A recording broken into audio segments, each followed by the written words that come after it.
సిద్దిపేట జిల్లా దుబ్బాక మండలం హబ్సిపూర్ గ్రామంలో గ్రామ సర్పంచ్ బాలెంల శ్రీలత రామచంద్రారెడ్డి గ్రామస్తుల సహకారంతో 40,000 ఖర్చుతో ఏర్పాటు చేసిన 4 సీసీ కెమెరాలు ఎస్ఐ కీర్తిరాజ్తో కలిసి దుబ్బాక సీఐ రాజేష్ ప్రారంభించారు.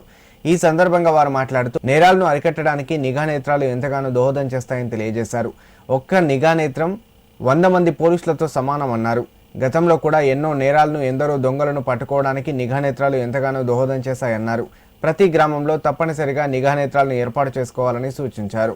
అనంతరం సిఐ ఎస్ఐలను గ్రామ సర్పంచ్ శాల్వాలతో సత్కరించారు.